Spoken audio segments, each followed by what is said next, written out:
Hello everybody and welcome to my channel. My name is Alison, the online piano and online violin tutor. So today I'm going to take you through a little tutorial from one of the pieces from my Christmas violin book. So I wrote this book a couple of years ago now, and this is available to purchase and download from my online shop. Now this book has been written for you guys, that you are my audience that I've written this book for.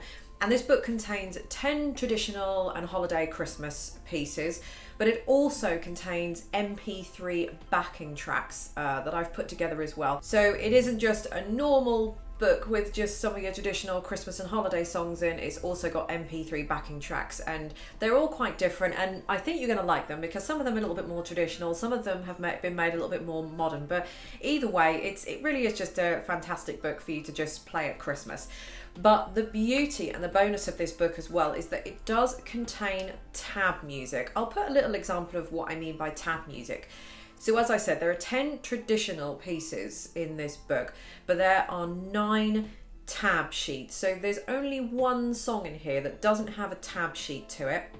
Now tabs are just a very, as you can see from the example, they're just a very kind of quick, easy and simple way of just playing a piece. Now, a lot of people don't like tab, and I find that there's a time and a place for tab music, and there's nothing wrong with tab music. You know, there's traditional sheet music in here as well, so you're going to have that as well. But for those of you that are maybe not quite as advanced as everybody else, and you're not quite ready to go onto sheet music, or maybe you're just dabbling, you've just started out in the violin, you know, do you know what? You just want to play a piece of music in the shortest possible time, and just make it as easy as possible, and I'm here to do that for you. And just think, do you know what, don't listen to anyone else, just do it. I do think that you do need to learn the proper way. I have a 1 to 30 violin course that I go on about all the time. I'll put links to that and videos of that. I just released a video not that long ago on my channel all about my 1 to 30 violin course. So I do advocate playing properly. I am a professional violinist myself, and I don't like shortcuts, but you know, I just think it's the Christmas season, it's holiday season, isn't it? So you're going to get a violin for Christmas, or you've got a violin for Christmas ahead of time, whatever, and you just want to play a Christmas piece. Why should anybody Scrooge that away from you? You know, if you just want to do it, that's fine. So in this book as well is the traditional sheet music, but also tab for 9 pieces. The only one that isn't is the Dance of the Sugar Plum Fairy. So I'm going to take you through one of those tab pieces today. So you'll obviously need to purchase the book to get hold of the actual tab sheet music and the MP3 backing tracks. This is $12 to buy on my shop. It is downloadable. I cannot stress that enough. I've literally just printed this out on my printer at home and just bound it together. There is no physical book. It is 100% downloadable. So as soon as you purchase and you've paid for it, go to your emails or go to your account in the shop, download it, print it out yourself, or look at it on a tablet or computer, whatever's easy for you. You'll get all the MP3s alongside that as well. So it's not a physical book, it's a downloadable book. So anywhere you are in the world, you could be playing this at Christmas. So I'm going to be going through one of the tab pieces today. I'm going to be playing it for you so you can hear how it goes. You can see my fingers moving, and the camera is going to be zoomed in very close on my fingers so that you can see me play it. So you've got a little reference guide,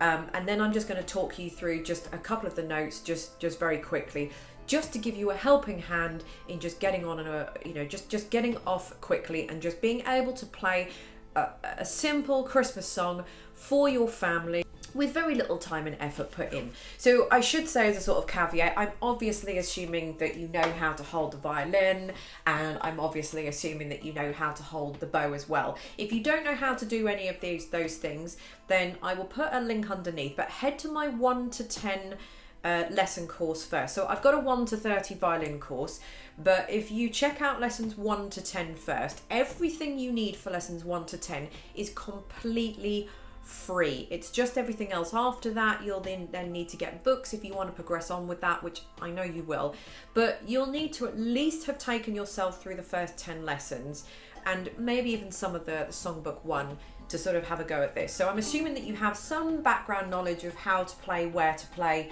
you know, and sort of pretty much where the fingers go. This is just giving you a quick little helping hand. So without any further ado, let's get on with the tutorial for the first piece.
So that was the Jingle Bells performance up close, showing you my fingers. The only real things that you need to kind of pay attention if we're talking about the tab music here is that obviously because you haven't got the sheet music, you're kind of losing a little bit of the directions, but I've already put them here, and this tab music will go perfectly with the MP3 backing track, obviously, as will the sheet music if you prefer to play from that, whatever. But referring strictly to the tab music, it just says you've got 4 bars of 4 beats, or if you don't really understand what that means, as soon as the music starts, just count to 16 and then you're going to be in.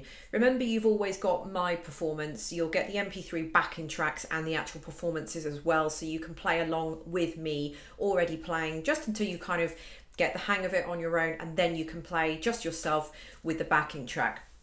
So really the only things that you need to kind of be aware of is that we've got the words here, dashing through the snow, and then we've got letters above it, D, A, D, and then underneath those letters we've got numbers. Now, it should be fairly common sense. The letters in capitals are referring to the strings, so the G, D, A and E, and then obviously the numbers are going to be the finger numbers that you're putting on the strings. It really is just as simple as that. You've got the words there so that you can kind of correlate dashing through the snow. So this is why tab only works if you've got lyrics, because otherwise there's no way of indicating the rhythm like you would with actual sheet music. So if you can't read sheet music, this is great. Obviously it's not ideal, and I don't advocate you strictly learning with tab and thinking, oh, I can learn anything with tab. You really can't. I don't have that many pieces with tab. I just put it in here just because, do you know what, I understand that some people just, can't read sheet music and they just want to play something during the holidays in the Christmas time. So, why not? So you've got the words from the verse and the chorus, and above that the letters, which are going to refer to the strings, and then the numbers underneath that are going to be your finger numbers. I mean, there's not really much more I can say other than that. The only other thing is that you've got a couple of B's and S's. Now, B stands for back and S stands for stretched. It's all written in this book at the front anyway, if you don't quite understand. But B is for back and S is for stretch. So you'll see that mostly on the second finger. Sometimes you can see it on the third finger and on the maybe on the first finger as well. But what we mean by S and B. So let's say, for example, we've got finger 1 and we've got it on the red dot here. That's fine. Now let's say the first one we've got over the fields. In a 1-horse open sleigh, over the fields we go. So over the fields we go is you've got a first finger on the D, so you're going to be there. The second finger is going to be on the A, and it's a back. So that means back is here. Back is next to the first finger. Okay, then where it says field, you've got a finger 1 on A, then you've got an open A, and then go is finger 2 with D, and it says S next to it, which means it's stretched. So to cut a long story short, you've got your first finger on the red dot, you've got your third finger on, if I can just about see it, on the blue dot. If there is a back, it's going to be right next to the first finger, so it's going to be back. So when you're playing back that way, when it says S, it's stretched, it's this way. So stretched comes towards you, back goes back. I suppose you could do it the other way around, but for me, I've put stretched as coming towards you because you're physically stretching. When you're moving the finger towards you, those fingers are stretching apart. So back is towards the pegs, stretch is towards you. So if you have a 1 with a B next to it, it's just going to be back. It's just going to be there. Instead of it being there, it's going to be back. If you've got a 3 with an S above it or next to it, then it's going to be stretched. So the 3 is going to be there. It's just going to be sort of slightly above 3 there, slightly above the 3.